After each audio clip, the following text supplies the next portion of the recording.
우리 귀한 선교사님 모셨습니다. 우리 이춘규 선교사님. 제가 10년 전에 11년째 됐는데 유학을 떠나면서 이제 이춘규 선교사님은 일본으로 선교지로 떠났고 저는 유학으로 이제 미국으로 이렇게 떠나게 됐는데요. 이제 총신 대학부터 신학대학원, 그다음에 선교대학원도 같이 공부하면서 선교대학원에서 특별히 이제 같이 공부하면서 현재 이제 사모님도 중간에서 제가 좀 다리 역할을 했습니다. 그래서 지금 일본에 계신데 이제 잠깐 통화는 했었어요. 그래서 그 당시에 이제 선교대학원 같이 이제 공부하고 또 이제 총신대학교에 교회 선교연구소라고 부설기관이 있습니다. 그래서 거기서 이제 간사로서 우리 선교사님이랑 저도 이제 둘이 간사가 이제 둘이었어요. 그래서 둘이서 같이 동역하면서 미래에 대한 선교와 사역에 대해서 이렇게 많이 나누기도 하고 또 같이 일도 하면서 굉장히 제가 아끼고 사랑하는 귀한 후배이면서 동역자입니다. 그래서 10년 동안 쉼 없이 일본에서 사역하시다가 올해 이제 10년 만에 처음 안식년을 맞이해가지고 특별히 이제 미국에 처음 오셨어요. 그래서 이제 동문들도 만나고 또 안식 겸 이렇게 오셨습니다. 그래서 특별히 우리 교회가 처음 시작하면서부터 우리 이춘규 선교사님 기도, 우리 후원 기도로 말씀은 안 드렸지만 계속 우리 성도님들은 계속 기도하고 있었죠. 그래서 이렇게 직접 뵙고 또 말씀도 듣는 시간이 이렇게 허락된 것이 너무 귀하고 감사하고 앞으로도 이제 말씀 듣고 그리고 계속해서 구체적으로 선교사님 사역을 위해서 기도할 수 있는 우리 교회 그리고 우리 관계가 됐으면 좋겠습니다. 우리 박수로 이춘규 선교사님 모시겠습니다.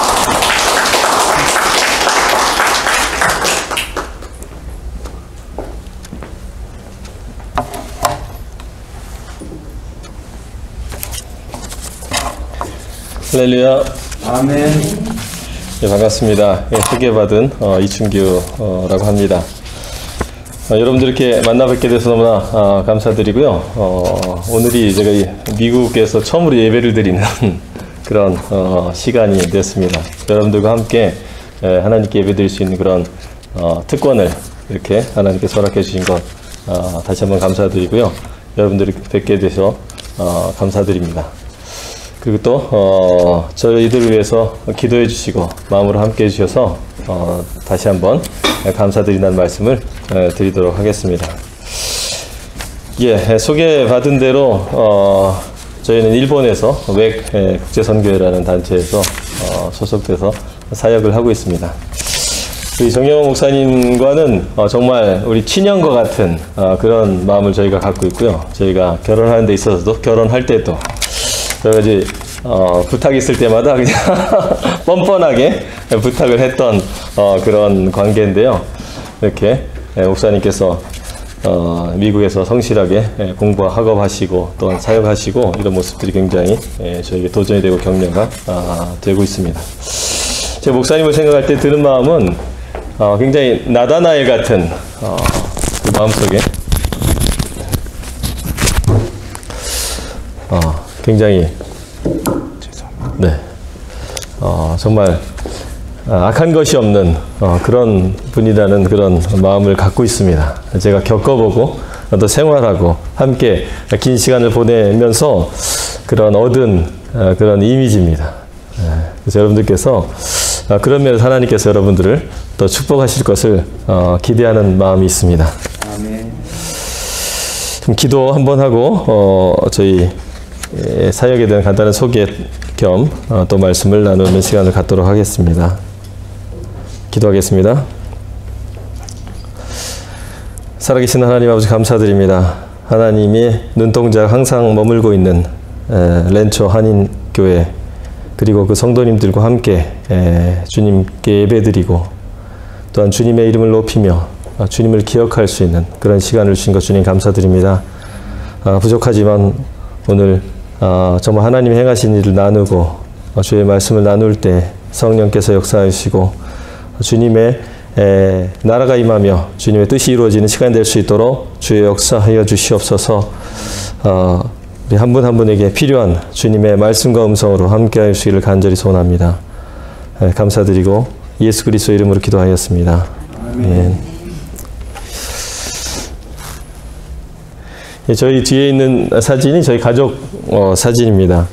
그래서 지금 아들 지금 4살짜리고요. 딸이 이제 10살. 일본에 갈 땐 4살이고 이제 6개월이었었는데요. 지금 이렇게 초등학생, 중학생이 됐습니다. 저희 이제 함께 동역하고 있는 저희 아내고요. 예, 말씀드렸듯이 이제 웹 국제선교회라고 하는 선교단체에서 한 10개국에서 온 선교사들이 36명 정도 모여서 사역을 하고 있습니다. 그 중에서는 여기 지금 사진에는 없는데요. 미국에서도 한 가정이 와서 자녀가 5명 정도 있는데요. 함께 사역을 하고 있습니다. 여러분들이 이제 일본 이제 가보신 분도 계실 텐데요. 저희가 사역하고 있는 일본 그 중심 부분인데 간사이 지역이라고 합니다. 간사이에서도 이제 교토시라는 곳인데요. 1000년 동안 과거에 일본의 수도였습니다. 동경으로 수도를 옮기기 전까지 오랜 기간 동안 일본의 수도였습니다. 굉장히 전통적인 지역이고 불교라든지 신사 이런 것들이 굉장히 인습이 강한 그런 지역입니다. 그 이제 교토시 중에서 저희가 이제 야마시나 구라고 하는 그 지역에서 이제 교회 개척을 시작해서 한 6년 정도 시간이 되고 있습니다. 그래서 저희가 팀으로 같이 사역하고 있는데요. 저희 부부가 있고 또 홍콩에서 온 남자 선교사 한 분이 있습니다. 그리고 카나다에서 온 젊은 지금 이제 막 30살이 되려고 하는 선교사 한 분이 있고요. 그리고 여기는 지금 단기 봉사자로 온 홍콩에서 온 자매분이고요. 그 외에 또 홍콩에서 목회를 하다가 이제 60세 정도 돼서 이제 목회는 은퇴하시고 선교로 온 그런 선교사님 한 분 계십니다. 같이 팀을 이루어서 교회 개척을 지금 하고 있습니다.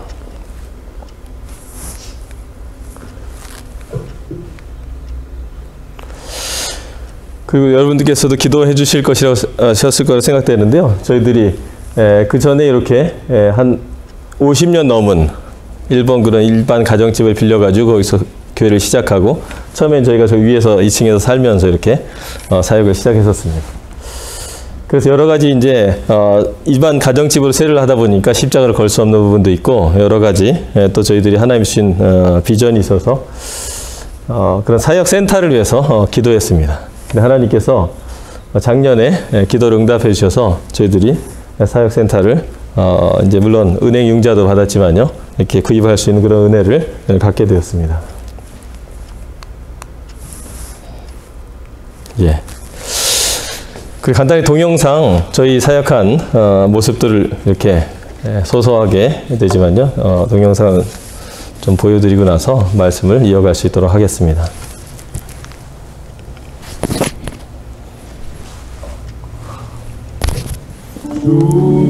주께서 주신 동산에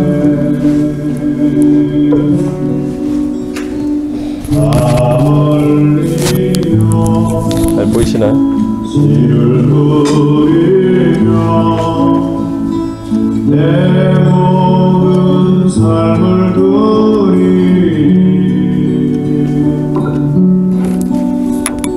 날 사랑하시는 내 주님께 단기팀이 왔을 때 저렇게 한국 문화를 이용해서 저희들 사역을 다양한 형태의 전도 사역들을 해왔습니다. 여름에 이제 캠프 사역도 저희 가정의 선교사님과 함께 했습니다.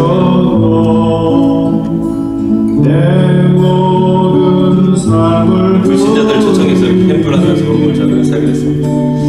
그러니까 또 대만, 미얀마로 단기 선교를 적은 성도들과 함께 갔었습니다.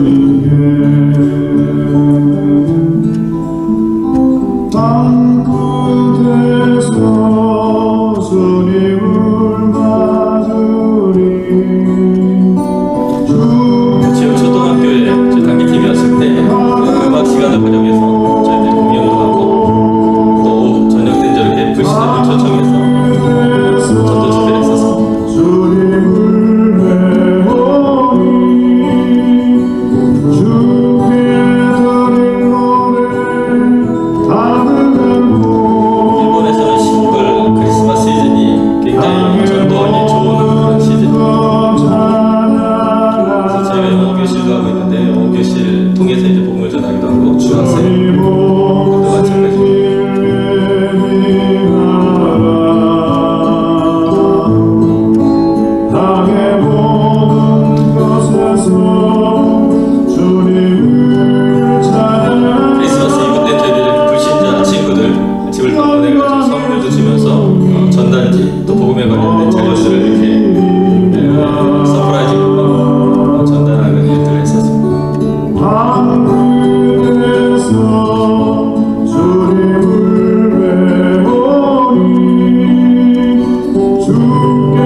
간략하게 저희들 사역의 모습들을 이렇게 보여드렸습니다.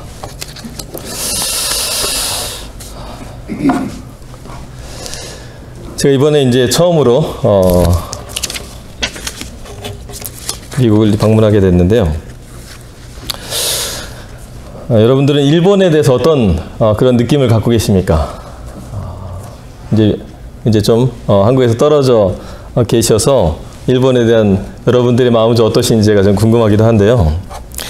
대부분 제가 이제 한국 교회나 그런 성도님들 모임에 가서 일본 선교사 나누면 대부분은 아니지만 이제 솔직한 분들이 일본 사람들은 뭐 주는 것 없이 믿다.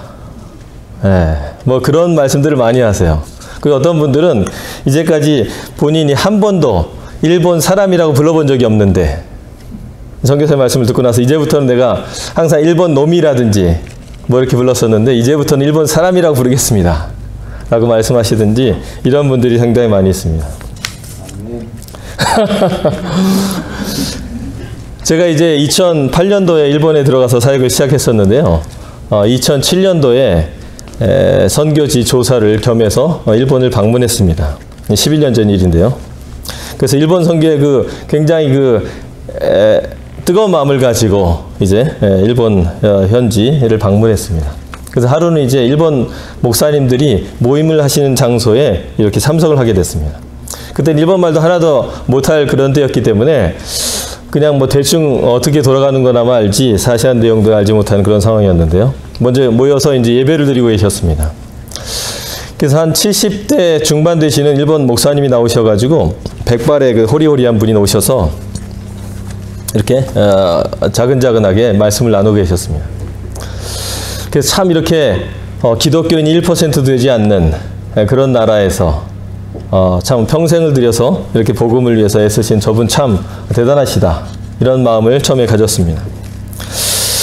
그래서 이제 메시지는 알아듣지 못하고 이렇게 계속 모습을 보고 있는데 처음에 그런 감사와 존경의 마음이었었는데 어느 순간에 보니까 이분이 일본 순사하고 이렇게 비슷하게 생기신 거예요. 일제시대 일본 경찰 모습하고 이렇게 닮은 게 좀 알게 됐습니다.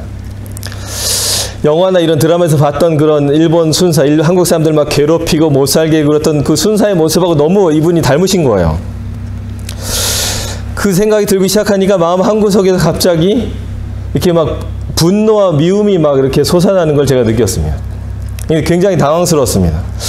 이제 곧 일본 선교사라고 올 사람인데 이제까지 일본에서 기도하면서 눈물도 흘리고 정말 하나님 도와주십시오 이렇게 기도를 했었는데 막상 이 일본 순사를 닮은 그것도 목사님을 뵙고 나서 마음속에 분노와 막 미움의 마음이 드는 걸 보면서 굉장히 당황했습니다.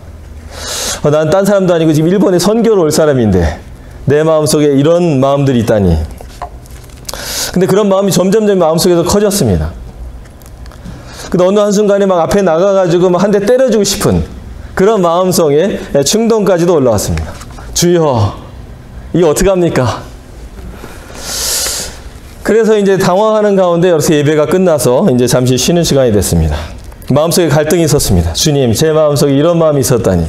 제 친척이라든지 제 그런 할아버님이나 증조할아버님 가운데서는 직접 이렇게 피해를 당하신 얘기를 제가 듣지도 못했는데 이 미움이 과연 어디서 나온 걸까요? 근데 다른 어떤 목사님이 저에게 이렇게 말을 거셨습니다. 그러면서 기타무라 목사님이라 하는 분이셨는데 그분이 이제 간단하게 자기소개를 하시고 나서 이런 말씀을 하시는 거예요. 일본에서는 역사를 제대로 가르치지 않지만 본인은 책을 통해서 또한 다른 선교사님을 통해서 일본 사람들이 얼마나 전쟁 때 그 식민지를 통해서 아시아의 많은 사람들에게 아픔을 주고 고통을 줬는지 자기는 배웠다는 얘기를 했습니다. 그리고 한국을 방문했을 때 파고다 공원을 방문했었는데 그곳에 새겨진 독립운동의 그런 모습들을 보면서 굉장히 마음속에 충격을 받은 적이 있다라는 말씀을 또 이어서 하셨습니다. 그래서 이분이 무슨 말씀을 하시려고 이런 말씀을 하실까라고 했더니 이분이 그렇기 때문에 자기가 한국 사람을 만날 때마다 꼭 하는 말이 있는데 일본의 과거의 잘못을 용서해달라고 처음 보는 저였지만 사과의 말씀을 해주셨습니다. 정말 우리 조상들이 우리 선배들이 한국 사람들에게 그렇게 아픔을 주고 고통을 준 것에 대해서 정말 죄송스럽게 생각합니다. 저희를 용서해 주십시오. 라고 고백을 해 주셨습니다.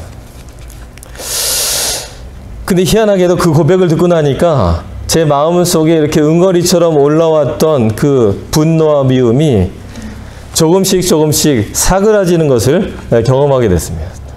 이렇게 산처럼 빙산처럼 올라왔던 그 분노와 미움이 조금씩 사그러져 가서 점점점 작아지는 그런 마음을 경험했습니다. 그날은 그 모임뿐만 아니고 저녁에 잘 때까지도 마음속에서 하나님께서 제 마음 어느 한켠에 있던 그런 일본 사람에 대한 그런 미움, 그것을 다루시고 해결하시는 그런 날이었습니다. 잘 때까지도 계속 하나님께서 마음을 만지시는 것을 제가 경험했었습니다. 그러면서 제가 깨달은 것은 좀 일본을 생각할 때, 일본을 위해서 기도할 때 먼저 저희들이 일본을 용서하는 것이 정말 선행되어야 되는구나 라는 것을 느꼈습니다.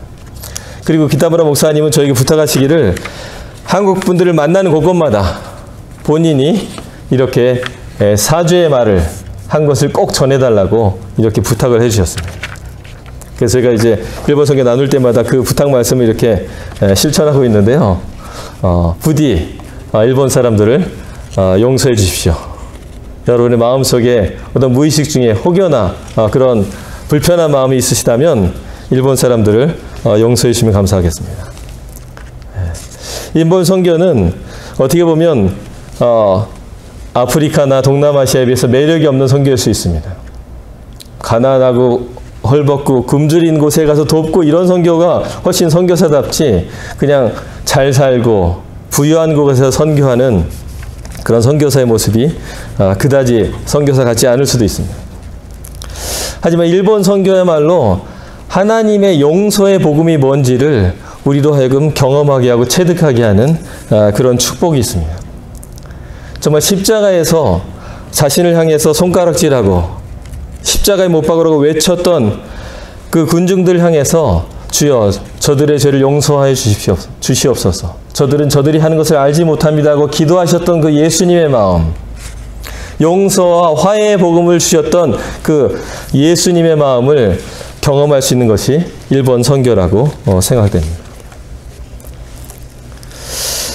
사람들이 막 놀랄 때가 있어요. 외국 사람들 만나면 너희 한국 사람들이 그렇게 일본을 사람들한테 당했는데 일본 가서 선교하고 일본 사람들이 기도한다는 게 참 대단하다 라고 얘기하는 외국 사람들의 이야기를 종종 듣곤 합니다. 아까 저희가 말씀드렸듯이 작년에 오병이어의 프로젝트를 저희들이 2년 전부터 시작을 했습니다. 2016년 초에 요한복음 2장의 말씀을 묵상할 때 혼인잔치의 말씀을 묵상했었는데요. 거기서 예수님께서 포도주가 떨어진 그런 혼인잔치의 상황을 보시면서 물로 포도주를 만드시는 첫 번째 기적을 행하시는 장면이 나옵니다. 그것이 예수님의 첫 번째 사역의 신호탄을 알리는 그런 기적이었습니다. 처음에 마리아가 예수님께 포도주가 떨어졌습니다라고 했을 때 예수님 아직 내가 때가 되지 않았습니다라고 거절하셨지만 나중에 예수님께서 물로 포도주를 만드시는 역사를 이루어 주셨습니다. 그 말씀을 보면서 저희도 보셨듯이 굉장히 작은 그런 교회지만 저희가 있는 그 야마시나 지역에 필요를 채우는 포도주가 떨어져서 이 곤란에 처해 있는 그 상황 속에서 예수님께서 물로 포도주를 만드심으로 혼인잔치에 필요를 채우셨던 것처럼 저희들이 살고 있는 야마시나 지역에 필요를 채우는 교회가 되고자 하는 그런 비전을 주셨습니다. 마침 그때 저희 아들이 이제 일본 초등학교를 다니고 있었는데요. 이지메로 왕따로 좀 어려움이 있었습니다. 그래서 이제 어떤 친구들이랑 놀다가 친구들한테 맞아서 굉장히 막 속상해가지고 이제 학교 선생님도 저희가 찾아가고 또 그 때린 학생의 이제 부모님 어머님도 저희 아내가 만났었는데요. 근데 그 어머니와 만남을 통해서 처음에 저희들이 굉장히 막 분노하고 막 굉장히 안타까운 마음이었는데 그 가정의 상황도 저희들이 그걸 통해서 알게 됐습니다. 2번이나 이혼한 경력이 있는 어머니, 그리고 아침부터 저녁까지 일을 하기 때문에 아이들을 돌볼 수 없는 그런 상황 속에서 아이들이 그런 행동을 한 것에 대해서 나중에 사과하는 그런 일들이 있었습니다. 그때 저희가 저희 지역의 그런 필요들에 대해서 다시 한번 피부로 느낄 수 있는 기회가 됐습니다. 그래서 작고 저희들이 몇몇 모이지 않는 그런 상황이었지만 그럼에도 불구하고 이 지역의 필요를 채울 수 있는 그런 사역센터를 저희들이 기도하기 시작했습니다. 그래서 몇몇 안 되는 성도님들이 함께 비전을 나누고 같이 기도하면서 저희들이 2016년 초부터 준비를 해갔습니다. 그래서 마침 이제 2016년도에 저희도 여름에 이제 한국을 방문하게 돼서 이렇게 기도 제목을 나누고 있었습니다. 그래서 한 교회에 가서 이제 금요 기도에 저희들이 비전을 나누고 기도 제목을 나눴었는데요. 그 모임에 갈 때 마침 성령님께서 제 마음속에 오늘 성령께서 역사하실 것이라는 그런 기대감을 주셨습니다. 그래서 과연 하나님이 어떤 일을 이루실까라는 그런 생각을 했었는데요. 저희들이 선교에 대한 말씀을 다 나누고 집으로 돌아가려고 할 때 검은색 승용차가 저희 앞에 이렇게 멈춰섰습니다.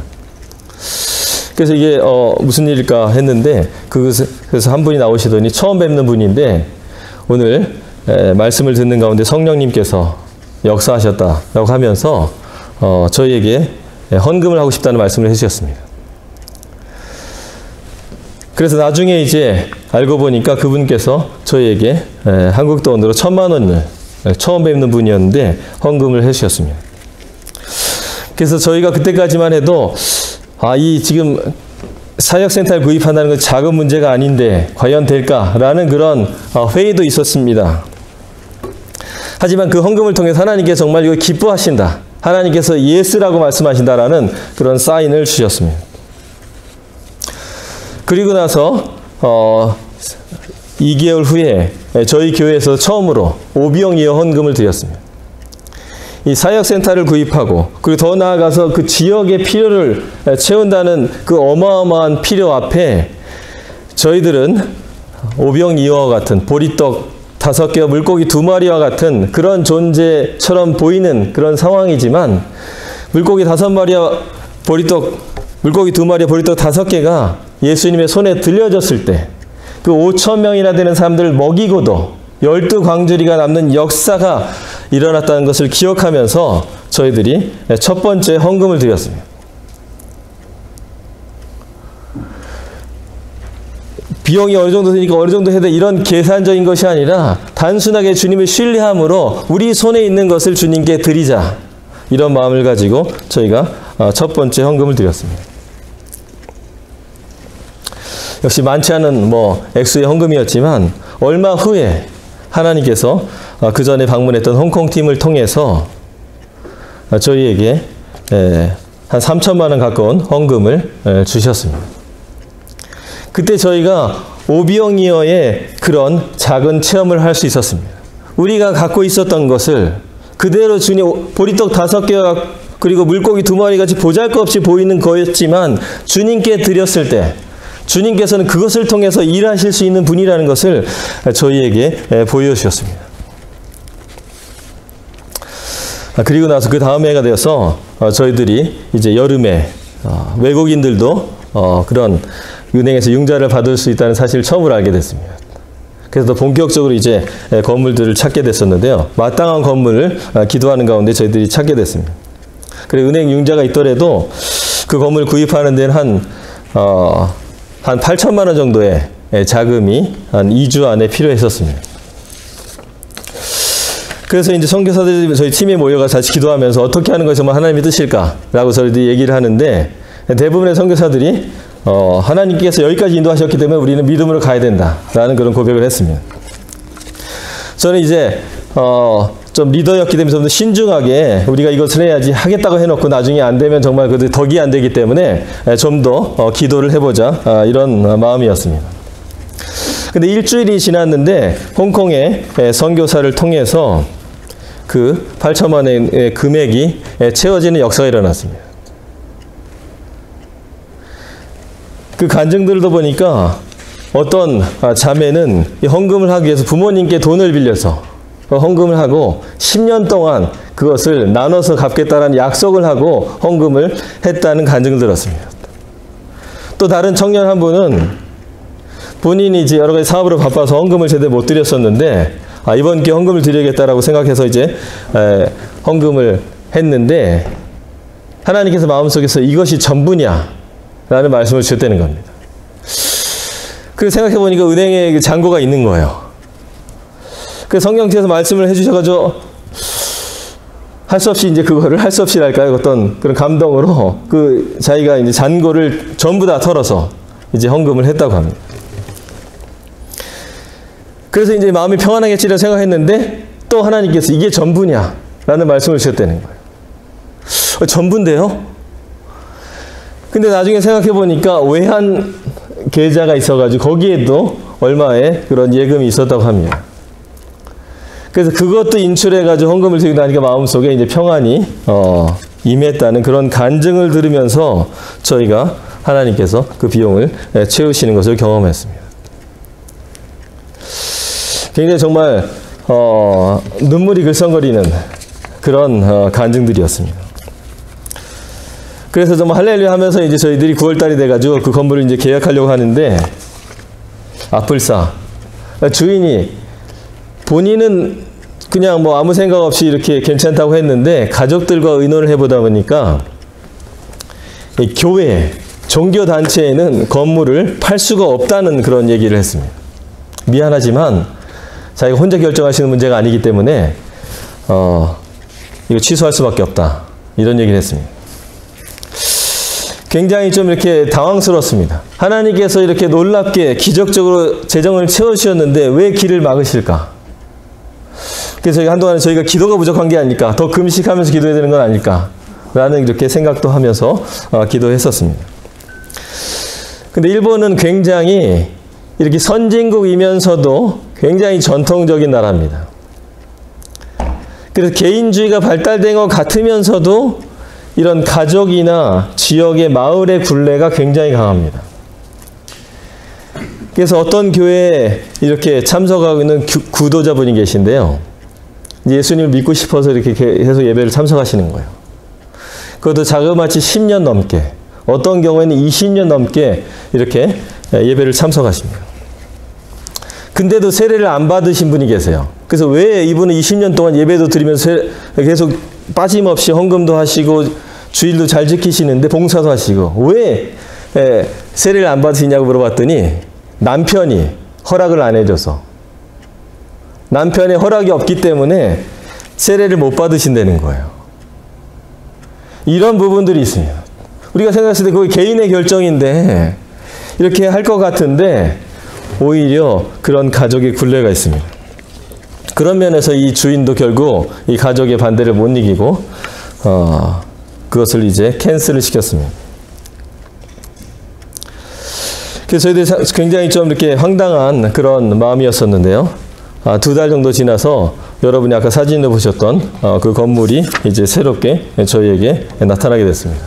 저희 전에 했던 그 교회 장소에서 굉장히 가까운 한 4-5분 걸어서 4-5분 거리에 되는 그런 건물이었습니다. 그래서 저희가 이제 할렐루야 하면서 그 건물을 이제 계약을 했습니다. 그래서 모든 것이 이제 잘 진행이 되겠지라고 생각했는데 그 아름다운 간증을 했던 그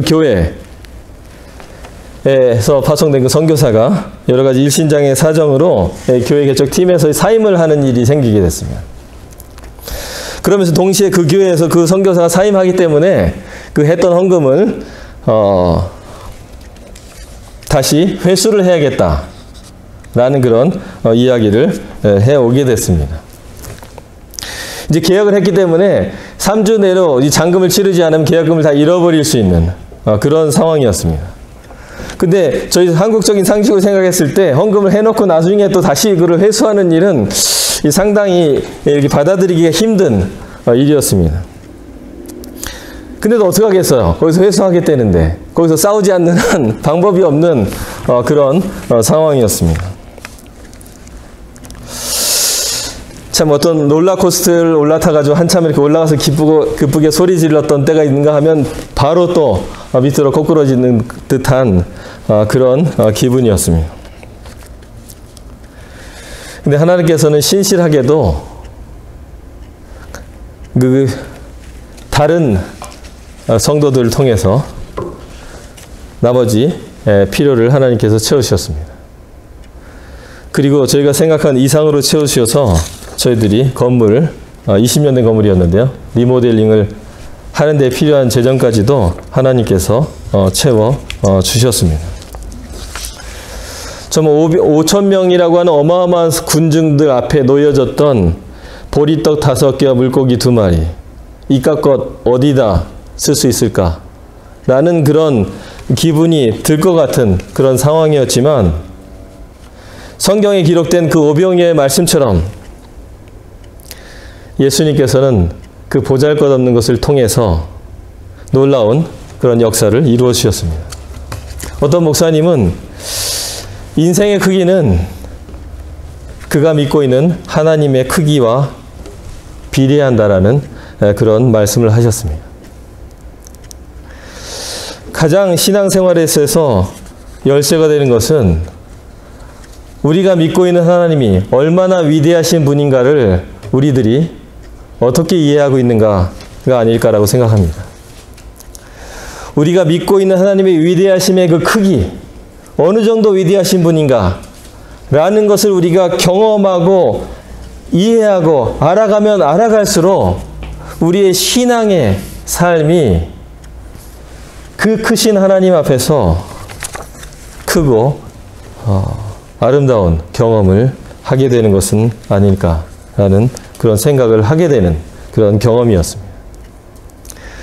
우리는 보잘것이 없지만 그러나 우리가 믿고 있는 하나님은 세상을 만드신 하나님, 무에서 유를 창조하신 하나님, 그 크신 하나님을 우리가 믿고 있다는 사실, 그 크신 하나님의 자녀라고 하는 그 사실, 그 크신 하나님이 지금도 살아계셔서 역사하신다는 그 사실, 그 사실이 우리의 인생의 부유함과 인생의 방향을 결정할 수 있는 그런 열쇠와 같은 그런 것이 아닐까라고 생각합니다.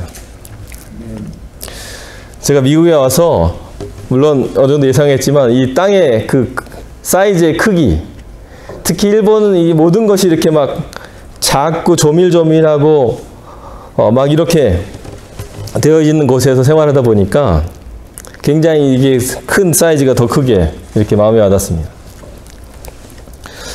그래서 지난번에는 한 곳에 가서 주차를 했는데 정신없이 주차를 하다 보니까 차를 어디다 뒀는지 잊어버렸습니다. 그 주차장이 하필이면 또 다저스 구장의 그 야구장 주차장이어가지고요. 저녁 때 이제 나와보니까 불사 내가 차를 어디다 뒀지? 하는데 주차장이 뭐 끝이 없었습니다. 그 차들이 그냥 뭐 차 위에 차가 있고 그 다음에 뭐 차가 있는 것 같은. 그래서 기억을 더듬어가면서 이렇게 찾았는데 한 30분 지났는데도 못 찾겠는 거예요. 같은 곳에 뭐 여기다 분명히 둔 것 같은데.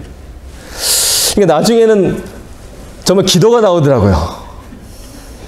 이거 어떻게 찾을까? 결국 밤새 여기 기다리다가 차들 다 나가고 난 다음에 이 넓은 공장에서 찾을 수 있는 거 아닐까? 미국에 온 지 지금 한 4일밖에 안 됐는데. 뭐 이런 상황에서 이제 막 기도가 나오고 나중에 기도가 나오더니 나중에는 회개가 나오더라고요. 주님, 제가 잘못했습니다. 라고 회개가만 나오면서만 하는데요. 근데 나중에 이제 회개의 결과일까요? 하나님께서 딱 걸어다니는데 전에 처음에 봤던 장소가 이렇게 생각이 났습니다. 맞아, 저 아래였는데 라고 하면서 이제 차를 찾게 됐습니다. 할렐루야. 그러면서 참 땅이 넓구나 라는 것을 느꼈습니다. 여기를 오면서도 사실 이제 한 1시간 반 정도 저희 숙소에서 이제 운전을 해서 왔었는데요. 그 일본에서는 이제 교토에서 다른 도시 고베를 가는 그런 정도의 이제 거리입니다. 자, 그런데 하나님께서 바로 이 넓은 땅을 창조하셨습니다. 미국이 넓지만 전 세계를 생각해보면, 지구를 생각해보면 이것도 작은 한 귀퉁이의 땅입니다. 전 우주를 생각해 보면 눈곱에 티도 안 되는 그런 사이즈일 것입니다. 근데 하나님께서는 아무것도 없는 가운데에서 이 모든 것들을, 지구를 포함하여 우주를 말씀 가운데 창조하셨습니다. 그 하나님을 우리가 예배하고 있고, 그 하나님을 아버지라고 부르고 있고, 그 하나님께 우리가 기도하고 있습니다. 그 위대하신 하나님께, 그 위대하신 하나님부터 우리가 사랑을 받으면서 그 위대하신 하나님 우리와 함께 하신다는 그 약속 속에서 우리가 이곳을 살아가고 있습니다. 때로는 우리 자신의 신앙이 보리떡 5개와 물고기 2마리와 같은 신앙처럼 보일 때가 있습니다. 너무 연약해서 정말 스스로도 부끄럽게 느껴질 때가 있습니다. 우리가 가진 능력이 정말 물고기 5마리와 물고기 2마리와 보리떡 5개와 같은 그런 느낌을 갖게 할 때가 있습니다. 할 수 있는 게 많지 않은 그런. 그때 우리가 기억해야 될 것이 주님의 위대하십니다. 물고기 5마리와 물고기 2마리와 보리떡 5개로 5,000명이나 되는, 여인들과 아이들 했더만 아마 15,000명이 될 거라고 얘기하는 그 많은 사람들을 풍성하게 먹이시고도 10주 광주리가 남는 그런 역사를 이루어 주신 분을 저희가 하나님으로 믿고 있습니다. 그분이 우리의 아버지십니다. 그분이 우리를 위해서 독생자를 주실 만큼 우리를 귀하게 여기시고 가치 있게 여기시고 너는 정말 내게 소중하단다라고 말씀하시는 분이 우리의 아버지십니다. 그런데 예수님께서는 이 과정 속에서 제자들에게 너희가 먹을 것을 주라 라는 말씀을 하십니다. 바글바글한 5,000명의 사람들이 이렇게 모여있는 곳에서 슈퍼마켓도 없고 월마트도 없고 그런 동네에 예수님께서는 너희가 먹을 것을 주라 라고 말씀하십니다. 예수님은 지금부터 본인이 어떤 역사를 이루시고 어떤 기적을 이루실까 알고 계셨습니다. 그럼에도 불구하고 예수님께서는 일부러 제자들에게 너희가 먹을 것을 줘라. 그 말씀을 듣고 빌립은 예수님, 이 사람들 다 먹이려면 200데나리온의 떡이 필요합니다. 1데나리온이 하루 임금이었기 때문에 200일분의 그런 임금의 그런 재정이 필요합니다. 그리고 어디 가서 사겠습니까? 여기 사막인데. 예수님께서 그것을 모르실 리가 없었음에도 불구하고 예수님께서는 기적을 행하시기 전에 먼저 이렇게 말씀하신 겁니다. 너희가 먹을 것을 주라. 그리고 어쩌면 5,000명을 먹이시는데 보리떡 5개, 물고기 2마리는 있으나 없으나 한 그러한 존재에 지나지 않습니다. 그럼에도 불구하고 예수님은 일부러 그 보리떡 5개, 물고기 2마리 그 하찮게 보이는 그 작고 작은 것을 통해서 하나님의 역사를 이루어 주셨습니다. 이것이 정말 하나님의 역사의 신비가 아닐까라고 생각합니다. 주님은 모든 것을 행하실 수 있는 분이십니다. 우리의 어떤 도움이 필요하지 않은 분입니다. 그럼에도 불구하고 주님은 우리와 함께 일하기를 원하신다는 것이 이것이 신비입니다. 이것이 미스터리입니다. 제가 일본에서 이렇게 사역하다 보면 사람들이 굉장히 친절하고 굉장히 성실한데 정말 이렇게 잘 안 믿는 것을 보면서 굉장히 막 진이 빠질 때가 있습니다. 권투 경기를 하면 막 때리다가 지치는 경우 있죠. 막 때리다가 나중에 자기가 지쳐가지고 막 그렇게 주저앉고 싶은 정도의 그런 마음을 드는데요. 저희 아까 보였던 옛날 그 교회 건물 앞에 70대 할머님이 혼자 살고 계셨습니다. 그래서 하루는 우연히 이렇게 얘기를 하다가 성경 공부에 참석하게 되셨는데 이분이 이제 연세가 70대 중반이다 보니까 혼자 사시고 하니까 이렇게 나중에 그 사후에 대한 그런 불안이 조금씩 생기시는 거예요. 죽고 나면 어떻게 될까? 이제 그런 불안 속에서 이제 권유를 받고 성경 공부에 참석을 하셨습니다. 그래서 매주 수요일마다 저희들이 성경 공부를 했는데 그래서 한 6개월 정도 해가지고 한 권 책을 이제 새신자에 대한 그런 책을 뗐습니다. 그래서 이 정도 했으면 이제 이분이 어느 정도 이렇게 믿으시겠지라고 해가지고 어떻게 예수님에 대해서 좀 어떻게 생각하십니까? 하니까 잘 모르겠다는 거예요.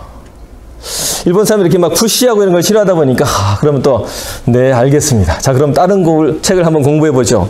해가지고 다른 이제 새신자 교재를 또 선택해가지고 또 6개월 동안 열심히 이렇게 설명해 드리면서 뭐 기도하라면 또 기도도 잘하세요. 그래가지고 이분이 좀 있으면 믿겠지라고 했는데 이제 두 번째 책이 끝냈습니다. 그래가지고 이제 타이밍이 됐겠지. 1년 됐으니까 하루도 빠짐없이 52줄 나오셨는데 자 그래서 두 번째 책도 끝났는데 이제 어떻게 예수님에 대해 어떻게 생각했는지 잘 모르겠다는 거예요. 그때부터 제 마음속에 막 안달이 조바심이 나기 시작합니다. 한국 같으면 보통 6개월 지나면 안 믿든지 아예 안 나오든지 둘 중에 하나를 쇼부를 볼 텐데 그게 아니고 계속 나오시면서 모르겠다는 거예요. 자 그래가지고 그럼 세 번째 성경 공부를 들어가서 자 이제 또 열심히 이제 또 새롭게 듣는 것처럼 이제 설명을 해드렸습니다. 근데 세 번째 책도 끝났는데 이제 말씀을 드렸더니 또 모르겠다는 거예요. 복음이 간단한데 예수님이 우리를 위해서 죽으셔서 예수님 믿으면 죄를 용서받고 하나님의 자녀가 된다는 그 간단한 건데 그 1년 반 동안 이렇게 설명을 해드렸는데도 왜 모르실까? 그래서 나중에는 거의 자포자기의 심정이 갔습니다. 어떻게 해볼 방법이 없다. 그래가지고 마침 이제 저희 홍콩에서 단기 선교사가 와서 이제 성경 공부에 참석을 하게 됐습니다. 이제까지는 이분이 이렇게 낯을 가려가지고 절대 이렇게 단기 외부의 사람이 오면 참석을 안 시켰는데 그때는 거의 자포자기의 심정으로 뭐 이분이 안 나오게 되면 안 나오지 라는 심정으로 이제 이렇게 참석을 시켰는데 희한하게도 그 홍콩에서 온 단기 선교사의 간증을 듣고 이분이 거기서 예수님을 영접하게 됐습니다.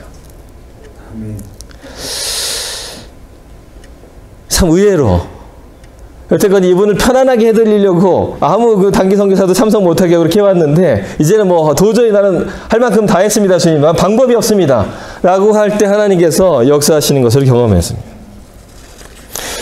성령이 아니고는 누구도 예수 그리스도를 주라 시인할 수 없다라고 성경에 기록되어 있습니다. 베드로가 신앙 고백을 했을 때 이것을 알게 한 것은 바로 하늘에 계신 내 아버지라고 예수님께서 말씀하셨습니다. 하나님이 역사하지 않고는 그 누구도 예수 그리스도를 주라고 시인할 수가 없습니다. 그런데 왜 하나님께서는 본인이 직접 꿈에 나타나시든지 아니면 부활하는 모습을 딱 보여주셔가지고 뉴스에 나타나서 얘기를 하시든지 하면 사람들이 금방 잘 믿을 텐데 왜 그렇게 안 하시고 성경에 기록된 것처럼 미련한 전도의 방법을 통해서 복음을 전하려고 하시는지 이게 미스터리입니다. 이게 선교사 생활을 이제 하면 할수록 느끼게 되는 게 참 선교사가 정말 평범하기 그지없구나 라는 걸 이렇게 느끼게 됩니다. 예전에 선교를 해서 꿈꾸고 막 지원할 때 허스슨 테일러라든지 막 윌리엄 캐리라는 유명한 선교사님들의 그런 위인전을 보면서 영웅 같은 선교사의 모습을 꿈꾸며 그리며 사역을 했었는데요. 근데 이제 10년이 지나서 저 자신의 모습을 보라보니까 참 연약하기 그지없는 평범하기 그지없는 오른뺨을 때리면 왼뺨을 돌려대는 게 예수님 말씀인데 왼뺨을 돌려대기는커녕 그 오른뺨 맞은 것 때문에 그냥 마음속에 저분이 왜 나를 때렸을까? 그 용서하는 것도 너무 힘들게 그 용서하지 못해서 갈등하는 저 자신의 모습을 보면서 정말 선교의 소명은 위대하지만 그 부르심을 받은 저는 평범하기 그지없구나. 말씀과 기도를 붙들지 않으면 넘어지기 싫고 어쩌면 선교지에서 더 많은 그런 영적 전쟁 속에서 더 쉽게 넘어질 수 있는 그런 존재라는 것을 이렇게 깨닫게 되는 시간들을 보내고 있습니다. 이렇게 연약함에도 불구하고 왜 하나님께서는 선교사를 통해서 사역을 하기를 원하실까? 예수님이 아니고는 성령이 아니고는 그 누구도 믿을 수 없는데 왜 사람의 손을 빌려서 사역하시려고 하실까? 라는 것이 하나의 신비로 다가오고 있습니다. 너희가 먹을 것을 주라. 보리떡 5개 물고기 2마리 있으나 없으나 상관없어 보이는 그러한 양식이었지만 예수님은 일부러 그들이 갖고 있던 그 보리떡 5개 물고기를 사용하셔서 5,000명을 먹이시는 놀라운 역사를 일으켜 주셨습니다. 내가 너희와 함께 일하기를 원한다는 그런 메시지가 아니겠습니까? 연약하다고 하지 마라. 내가 너희와 함께 일하겠다라고 하는 예수님의 계획이 아니겠습니까? 우리를 그 귀한 사역에 동참시키시고 그 귀한 사역의 동역자로 부르시는 그런 하나님의 영광스러운 계획이 아니겠습니까?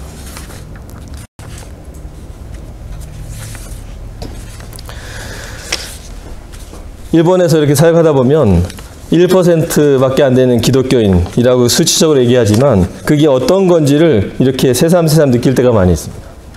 지난번에 저희가 오기 전에 이제 야외 예배를 드리면서 불신자들을 초청해서 예배를 드렸었는데요. 한 50대 초반의 남자분이 오셨는데 난생 처음으로 교회 모임에 참석을 했다고 합니다. 50년을 살아오면서 처음으로 이제 교회 모임에 참석을 하게 됐습니다. 하루는 이제 경찰을 이게 부끄러운 얘기인데요. 안전벨트 가까운 거리여가지고 안전벨트 안 하고 이렇게 가다가 마침 뒤에 경찰이 와가지고 저를 차를 세우더니 막 이렇게 뭐 물어보고 하는 거예요. 그래서 뭐 직업이 뭐냐면 다 적지 않습니까? 그래서 이제 선교사라고 했더니 이분이 갑자기 놀라면서 자기가 선교사에서 평생 처음 만나봤다는 거예요.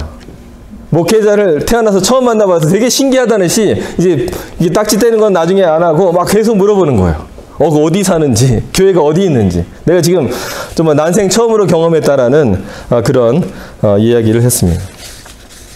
그래 보면서 저희 이제 아이들도 일본 학교를 다니고 있지만 그 학교에서 기독교인이 저희 아이들 말고는 없었습니다. 이제 미국에 이제 선교사님 자녀 빼고는 전체 학교에서 기독교인이 저희 아이들밖에 없었습니다. 그런 상황 속에서 일본 불신자들을 위해서 기도할 수 있는 사람이 절대적으로 부족합니다. 친척은 아무리 찾아도 기독교인이 없는 경우들이 많습니다. 한 분 있으면 정말 굉장히 럭키한 경우입니다. 저희들이 아까 이제 사역, 이제 영상에서 보셨듯이 크리스마스가 되면 이제 한동안 저희들이 24일 날에 이제 여러 가지 선물들을 준비해서 이제 깜짝 방문을 저희 전도 대상자들이 했습니다. 그래가지고 이제 저희 유치원에 있는 유치원 다닐 때 저희 아이들 친구들의 가족을 방문한다든지 해가지고 이제 저희들 캐롤도 부르고 막 이렇게 했었는데요. 그때 이제 유치원 그 동급생에 한 어머니가 있었습니다. 굉장히 마음이 열려 계셨던 분인데 이제 그분이 미국으로 유학을 남편이 떠나게 돼가지고 저희들이 참 이렇게 아쉽다 이렇게 전도하려고 애썼는데 이렇게 했었습니다. 마침 이제 그분들이 이제 샌디에고로 유학을 가신 거예요. 보니까 여기 굉장히 가깝더라고요, 보니까. 그래서 4년 동안 이제 유학을 하고, 그래서 저희들이 이제 거기서 이제 모든 관계가 끊겼다라고 생각했는데, 이제 4년 후에 일본으로 다시 귀국을 했습니다. 그래서 저희가 있는 교토로 다시 왔는데, 이분이 저희를 찾아서 먼저 연락을 했습니다. 그러면서 이제 미국에 있는 동안에 여러 가지 한국 크리스찬들을 만나게 됐다는 얘기를 했습니다. 그리고 일본 크리스찬도 만나게 되면서 자기가 복음의 마음의 문을 열게 됐다는 고백을 했습니다. 그리고 지금 이제 저희 성경 공부 모임에 열심히 참석을 하고 있습니다. 하나님께서는 여러 가지 방법으로 그분의 사역을 하실 때 여러 손들을 사용하십니다. 그래서 여러분들이 저희들이 베푸는 그 작은 친절이 그 사람을 주님께로 인도하는 큰 사역의 한 도구로 사용되어질 수 있습니다. 여러분들이 드리는 그 짧은 기도가 하나님의 큰 구원의 계획을 위해서 귀하게 쓰임받을 수 있는 물고기 2마리와 보리떡 5개와 같은 역사를 이루는 그런 도구로 주님의 손에 들려질 수 있는 것을 믿습니다. 아멘. 네, 저희를 위해서 기억해 주시고 기도해 주셔서 너무나 감사드립니다. 오늘 너무 죄송스럽게 너무 길게 말씀 전해가지고 죄송합니다만 여러분들께서 기억해 주시고 일본에 영혼들을 위해서 기도해 주시면 감사하겠습니다. 아멘. 기도하겠습니다. 살아계신 하나님 아버지 감사드립니다. 하나님이 사랑하신 하나님의 계획 속에서, 하나님의 그 심오한 계획 속에서 한 분 한 분을 렌처 한인교회에 이렇게 보내주신 것을 주님 감사드립니다. 이 교회를 주님께서 세우실 때 하나님의 귀하신 계획이 있는 줄을 믿습니다. 그것이 어떤 것인지 저희가 아직 알지 못하지만, 그러나 위대하신 하나님을 믿기에, 또한 동시에 우리의 동역하기 원하시는 하나님의 그 은혜를 믿기에 하나님께서 귀한 역사를 이루어 가실 줄로 믿습니다. 주여, 주님의 위대하심을 주여 드러내 주시옵소서. 주님의 영광을 드러내 주시옵소서. 주님의 그 심오한 비밀을 저희에게 계시하여 주시옵소서. 사랑하는 주님, 일본 땅에 있는 많은 그 영혼들을 주님 기억하여 주시고, 그들이 준 그리스도시요 살아계신 하나님의 아들이라고 고백하는 역사가 일어날 수 있도록 주여 역사하여 주시옵소서. 어둠을 뚫고 주님의 빛을 발하여 주시옵소서. 빛으로 나오는 역사가 일어날 수 있도록 인도하여 주시옵소서. 감사드리고 예수 그리스도의 이름을 기도하였습니다.